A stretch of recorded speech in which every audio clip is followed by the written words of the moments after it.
Hello aspirants, welcome to the logic loops YouTube channel. ఈ వీడియోలో మనం మన 4 years ఆఫ్ బీటెక్ లైఫ్లో ఆర్ బీఈ తీసుకుంటే బీఈ కానీ ఎనీ అదర్ డిగ్రీ తీసుకున్నప్పుడు మనం డే 1 నుంచి ఎలా చేయాలి, ఎలా ప్లాన్ చేసుకోవాలి, ఏమేం చేయాలి, ఏమేం చేయకూడదు చూద్దాం.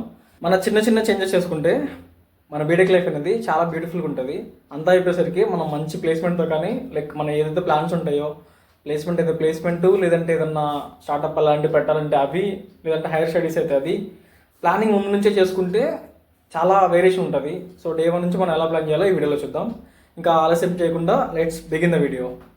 మనకి ఫస్ట్ పాయింట్ వచ్చేసి, మనకి ఇంటర్మీడియట్ అయిపోగానే చదువుతున్నప్పుడు కానీ మన టీచర్స్ కానీ మన సరౌండింగ్స్లో ఉన్న వాళ్ళు కానీ ఎక్కువ చెప్పేది ఏంటంటే 2 years కష్టపడండి ఇంటర్లో, తర్వాత మీకు చాలా బాగుంటుంది, మీరు చాలా చేయొచ్చు, బీటెక్లో ఫ్రీగా ఉంటుంది, ఎంజాయ్ చేయొచ్చు అవి అని చెప్తారు.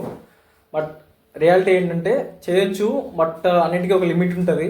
సో మనం ఓన్లీ ఎంజాయ్మెంట్ పర్పస్కి బీటెక్లో జాయిన్ అయితే బయటికి వెళ్ళేసరికి మన చేతిలో జాబ్ ఉండదు, మనకి ఏ స్కిల్స్ ఉండవు.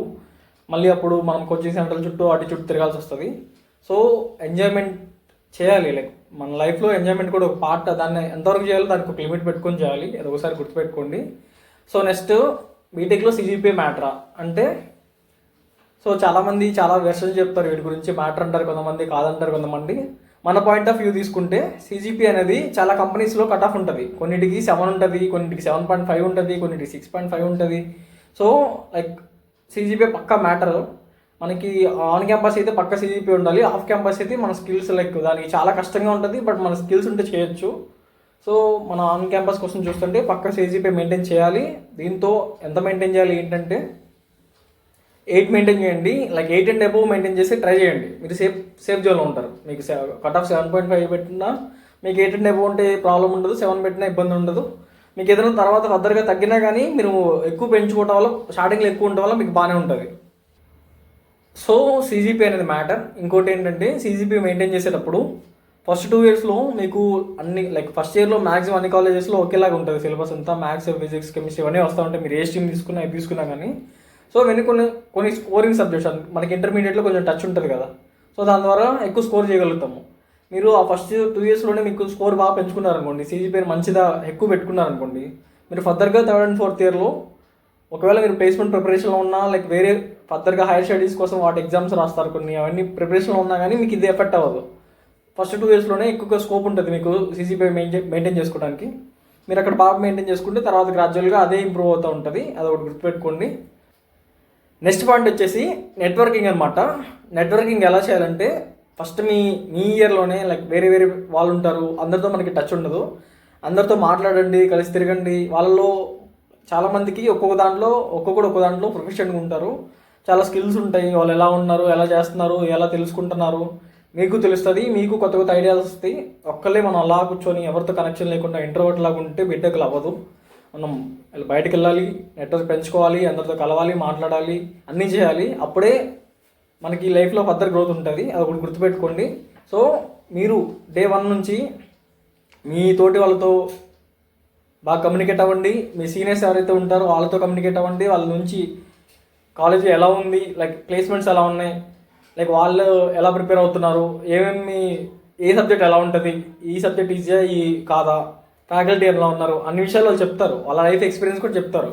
Weather that may be positive or negative, ఏదైనా కానివ్వండి తీసుకొని ఒకవేళ వాళ్ళు దానివల్ల బాగున్నారు, మంచి పొజిషన్లో ఉన్నారంటే ఫాలో అవ్వండి. లేదు అంటే అలా చేయకూడదు. కాబట్టి అది గుర్తుపెట్టుకొని నెక్స్ట్ టైం అలా చేయొద్దు.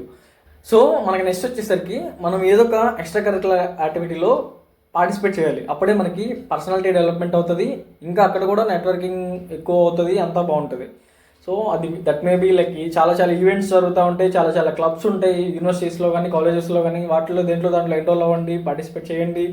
లేదు మాకు స్పోర్ట్స్ అంటే ఇంట్రెస్ట్, మేము స్పోర్ట్స్కి వెళ్తామంటే మీకు ఏ స్పోర్ట్ నచ్చితే ఆ స్పోర్ట్లోకి వెళ్ళండి, మంచిగా ఆడండి. అక్కడ కూడా మీకు చాలా తెలుస్తూ ఉంటాయి పాయింట్స్ అనేవి. మీకు బాడీ పర్సనాలిటీ డెవలప్ అవుతుంది, మిగతా రిలీఫ్ వస్తుంది, అన్నీ బాగుంటాయి. నెక్స్ట్ థింగ్ వచ్చేసి, మీరు డిసైడ్ అవ్వండి. మీరు బీటెక్ అయిపోయిన తర్వాత ఏం చేద్దాం అనుకుంటున్నారు. ప్లేస్మెంట్ సైడ్ వెళ్దాం అనుకుంటున్నారా, లేదంటే further studies higher studies side వెళ్దాం అనుకుంటున్నారా. ప్లేస్మెంట్ సైడ్ అయితే ఒకవేళ మీరు ఐటీ బ్యాక్గ్రౌండ్ అయితే ప్రొడక్ట్ బేసా, సర్వీస్ బేసా ఇలా ఉంటాయి కంపెనీస్. అదే మీరు నాన్ ఐటీ అయితే మీరు మీ కోర్లోకి వెళ్దాం అనుకుంటున్నారా, లేదు మీ కాలేజ్లో కోర్లో ప్లేస్మెంట్ బాగానే వస్తే పర్లేదు. లేదు మా కాలేజ్లో కోర్లో ఎక్కువ ప్లేస్మెంట్స్ రావట్లేదు, మేము కూడా రేపు పొద్దున ఐటీ వైపే వస్తున్నారు, మా సీనియర్లు కూడా ఇలా చేస్తున్నారంటే, సో మీరు పర్టికులర్గా మీరు కూడా ఈ కోడింగ్లో నాలెడ్జ్ పెంచుకోవాలి కదా, స్కిల్స్ పెంచుకోవాలి, ప్రాజెక్టులు చేయాలి. సో మీరు ఫస్ట్ ఇయర్లోనే ఇది లైక్ ఫస్ట్ 1-2 ఇయర్స్లోనే మీకు డిసైడ్ అవ్వగలిగి ఒక డెసిషన్ తీసుకుంటే ఫర్దర్గా మూవ్ అవ్వచ్చు. దాన్ని బట్టి మీరు ముందే డిసైడ్ అవ్వండి మీరు నెక్స్ట్ ఏం చేయాలనుకుంటున్నారో దాన్ని బట్టి. ఒకవేళ ప్లేస్మెంట్ అయితే సిఎస్సి వాళ్ళకి ప్లేస్మెంట్స్ దగ్గర ఎక్కువగా ఒక వెళ్ళేలోపు ప్లేస్మెంట్స్కి వెళ్ళేలోపు ఏదో ఒక ప్రోగ్రామింగ్ లాంగ్వేజ్ వచ్చేసి ఒక డిఎస్ అనే సబ్జెక్ట్ కానీ లైక్ ఆపరేటింగ్ సిస్టమ్స్ అని డేటాబేస్ అని అక్కడ ఇంటర్వ్యూలో ఏమేమి అడుగుతున్నారో అవన్నీ ముందు తెలిస్తే ముందు నుంచి డే 1 నుంచి ప్రిపేర్ అవ్వచ్చు. మనకి నెక్స్ట్ టాపిక్ వచ్చేసి ఫ్రెండ్ సర్కిల్ అనమాట. మన లైఫ్ అనేది మన మీద ఎంత డిపెండ్ అవుతుందో మన సరౌండింగ్స్ మీద కూడా అంత డిపెండ్ అవుతుంది. ఆ ఫ్యాక్టర్స్ కూడా ఎఫెక్ట్ చేస్తాయి కాబట్టి మనకు ఆల్రెడీ క్లారిటీ తెచ్చుకున్నాం ముందే, లైక్ ఏం చేయాలి, ప్లేస్మెంట్ వైపు వెళ్ళాలా లేదంటే హైయర్ స్టడీసా వెళ్ళాలి, ఇది ప్లానింగ్ ఉంటుంది. దాని తగ్గట్టే మన ఫ్రెండ్ సర్కిల్లో కూడా ప్లేస్మెంట్ సైడ్ వెళ్ళాలంటే వాళ్ళకి కూడా మనలాగే ప్లేస్మెంట్ సైడ్ ఎవరైతే వెళ్ళాలనుకుంటున్నారో మంచి మంచి ప్యాకేజీలకి ఏం చేసి కొంతమంది వర్క్ చేస్తారు, రియల్గా చాలా హార్డ్గా వర్క్ చేస్తారు, వాళ్ళు ఇంకా ఎక్స్ప్లోర్ చేస్తూ ఉంటారు, మనకన్నా బెస్ట్ ఉంటారు, వాళ్ళు చూస్తూ ఉంటారు, కొత్త కొత్త టెక్నాలజీస్ నేర్చుకుంటూ ఉంటారు. వాళ్ళతో ఉండటం వల్ల మనకు ఎంతో బెనిఫిట్ జరుగుతుంది.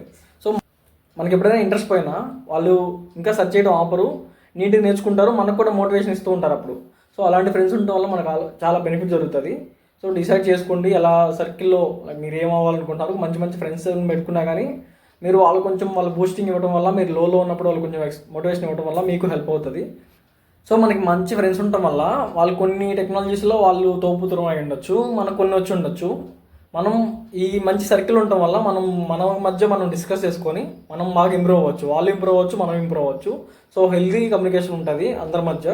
సో ఫ్రెండ్ సర్కిల్ చాలా మ్యాటరు, గుర్తుపెట్టుకొని సరౌండింగ్స్లో వాళ్ళు మంచి వాళ్ళు ఉన్నారో లేదో చూడండి. లేదు లైక్ వేరే వాళ్ళు వస్తున్నారు అవ్వట్లేదంటే పర్లేదు, కట్ చేసుకోండి, ఎందుకంటే మీకు నెక్స్ట్ మీ లైఫ్ ఇంపార్టెంట్ కాబట్టి చూసుకోండి అది కూడా. సో నెక్స్ట్ మనం బీటెక్లోంచి బయటకు వచ్చేలోపు మనం ఈ కమ్యూనికేషన్ స్కిల్స్ బాగా ఇంప్రూవ్ చేయాలి.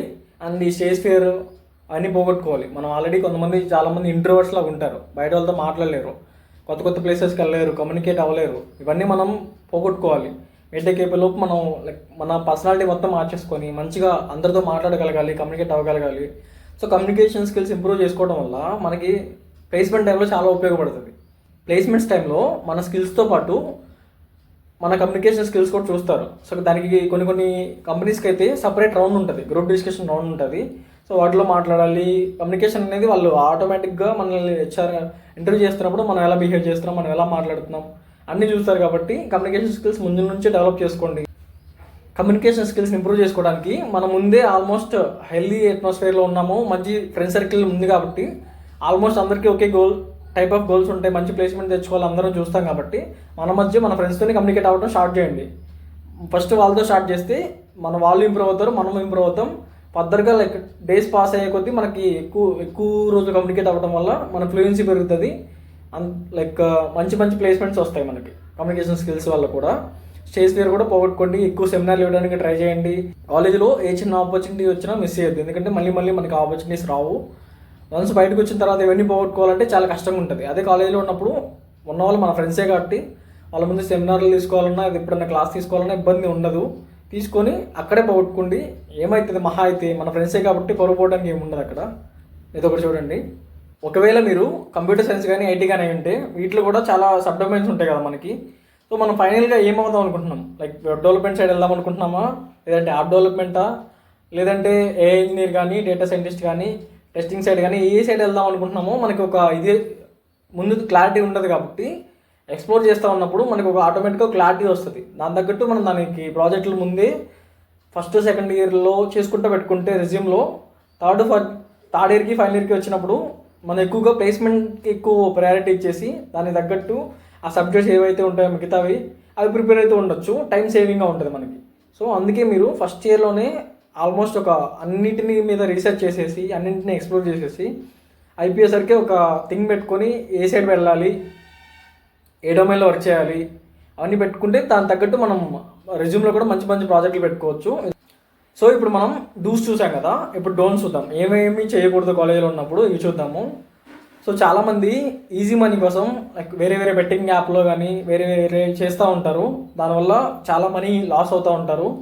సో ఈజీ మనీ కాన్సెప్ట్ అనేది ఇప్పటికీ మంచిది కాదు, చేయడం వల్ల మనకి ఇబ్బంది. కొంతమంది సెమిస్టర్ ఫీజు కట్టాల్సిన టైంలో ఆ ఫీజుని మిస్యూజ్ చేసి లైక్ అలా ఇంకా ఇంప్రూవ్ వస్తుంది కదా, ఇంకా ఎక్స్ట్రా వస్తుంది కదా అన్న థాట్లో ఉంటారు.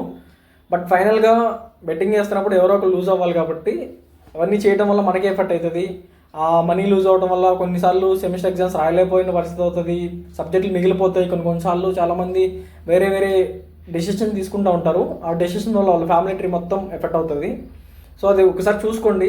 ఒకవేళ మీ ఫ్రెండ్ సర్కిల్లో ఎవరన్నా లైక్ ఇలాగా మీకు చెప్పకుండా బెట్టింగ్స్ చేసేసి సడన్గా లైక్ వాళ్ళు ఏదన్నా వాళ్ళలో బిహేవియర్ చేంజెస్ మీరు అబ్జర్వ్ చేసి ఇంకోటి అవుతున్నా కానీ గమనించి వాళ్ళు తప్పు ఎక్కడ జరుగుతుందో చూసి వాళ్ళకి చెప్పండి, ట్రై చేయండి. బెట్టింగ్స్ ఇలాంటివి చేయొద్దు, ఈజీ మనీ ఎప్పుడు మంచిది కాదని చెప్పండి. ఎందుకంటే మీరు మంచిగా స్కిల్స్ డెవలప్ చేసుకొని 4 years మంచిగా చదువుకొని బయటకు వస్తే మంచి ప్లేస్మెంట్స్ తెచ్చుకోగలిగితే వాళ్ళు చాలా పే చేస్తారు, మంచి మంచి జాబ్స్ తెచ్చుకోవచ్చు మనం. సో వాటితో పిలుచుకుంటే అంతా మనకి తక్కువే కాబట్టి ముందు నుంచి ఈజీ మనీ కోసం చూడొద్దు. మనకి చాలా మంచి ఫ్యూచర్ ఉంటుంది తర్వాత మంచిగా స్కిల్స్ మెయింటైన్ చేస్తే. ఇది ఒకటి గమనించండి. నెక్స్ట్ థింగ్ వచ్చేసి మనకి బీటెక్ లైఫ్లో చాలామంది వేరే వేరే అలవాట్లకు లోనై వాటి నుంచి బయటికి రాలేక ఇబ్బంది పడుతూ ఉంటారు. ఆ హ్యాబిట్స్ వల్ల వాళ్ళ ఎంటైర్ లైఫ్ అనేది మారిపోతూ ఉంటుంది. లైక్ అంతకుముందు వాళ్ళు బాగా చదవచ్చు, చేయొచ్చు, అక్కడ నుంచి కాన్సన్ట్రేట్ చేయలేకపోతారు, చాలా బ్యాక్లాగ్స్ పడిపోతాం, ఇంకోటి జరుగుతూ ఉంటుంది. లైఫ్ అనేది తలకిందులు అవుతుంది.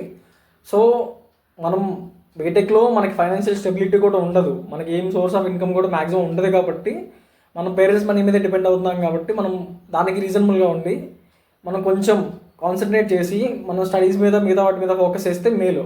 ఇలా వేరే వేరే హ్యాబిట్స్కి లోనయ్యామనుకోండి అటు నుంచి బయటికి రాలేము, మన లైఫే పాడవుతుంది. అది ఒకటి గుర్తుపెట్టుకోండి. Third thing and main thing వచ్చేసి come out of the comfort zone. మనకి అన్నిటికన్నా పెద్ద శత్రువు వచ్చేసి మన బద్ధకం. సో బద్ధకంతో ఉండి లైక్ ఏం చేయలేకపోతే స్కిల్స్ చాలా నేర్చుకోలేము, అంతా వెనకబడతాం. ఆ బద్ధకాన్ని వదిలేయండి, ఆ కంఫర్ట్ జోన్ నుంచి బయటికి రండి. మీకు అంత లైఫ్లో అంత కరెక్ట్గా అవుతుందంటే మీరు ఏదో తప్పు చేస్తున్నట్టే, మీ లైఫ్ ఎక్కడో బయటికి వెళ్తున్నట్టే.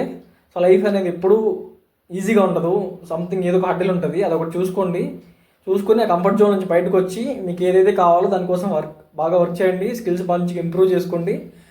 సో ఈ వీడియోలో చాలా పాయింట్స్ డిస్కస్ చేసాం. మనం బీటెక్లో ఏం చేయాలి, ఏం చేయకూడదు అన్నీ డిస్కస్ చేసాం కదా. నెక్స్ట్ వీడియోలో మళ్ళీ మేము ముందుకు వస్తాను. Until then keep learning. టాటా, బై బై.